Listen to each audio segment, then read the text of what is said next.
Assalamualaikum warahmatullahi wabarakatuh. Perkenalkan, nama saya Faradila dengan NIM 2021411006 dari Prodi Biologi, mata kuliah Biologi Sel, dosen pengampu yang terhormat Ibu Dewi Novianti, SSI, MKes.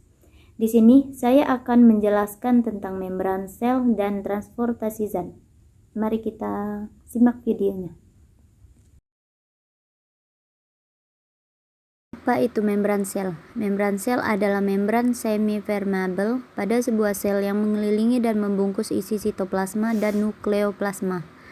Membran sel memisahkan sel dari cairan interstitial di sekitarnya. Dapat kita lihat sendiri, itu terdapat gambar struktur membran sel dan perhatikan. Fungsi membran sel yaitu pengontrol keluar masuk zat, pelindung, dan reseptor, artinya mengenali rangsangan tertentu yang berasal dari luar atau dari dalam tubuh.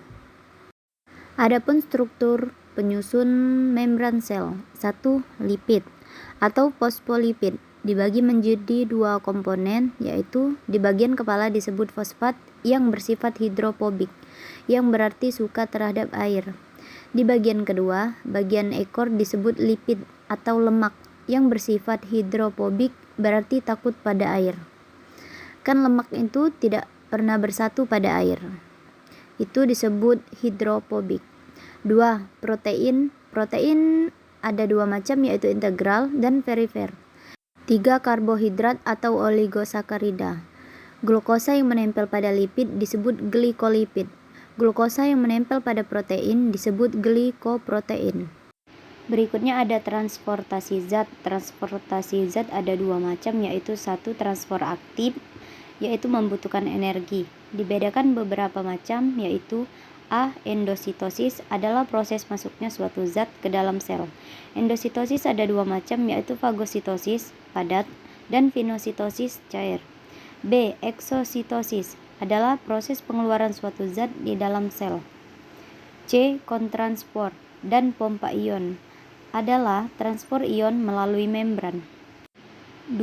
Transfer pasif, tanpa energi tetapi dipengaruhi oleh suatu zat.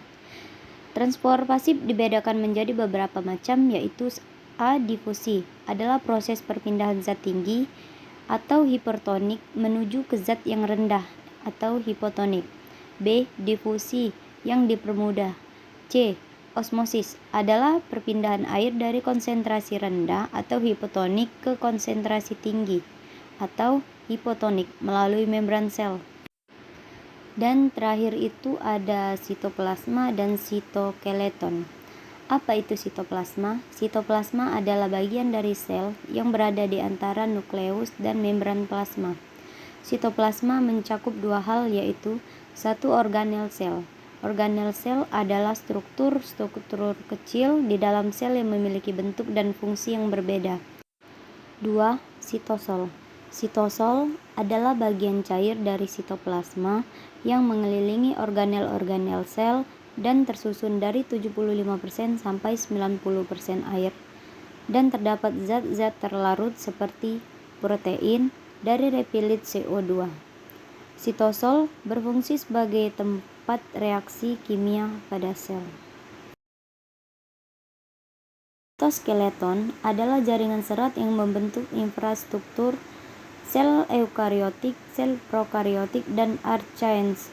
Dalam sel eukariotik, serat-serat ini terdiri dari jalan protein yang kompleks.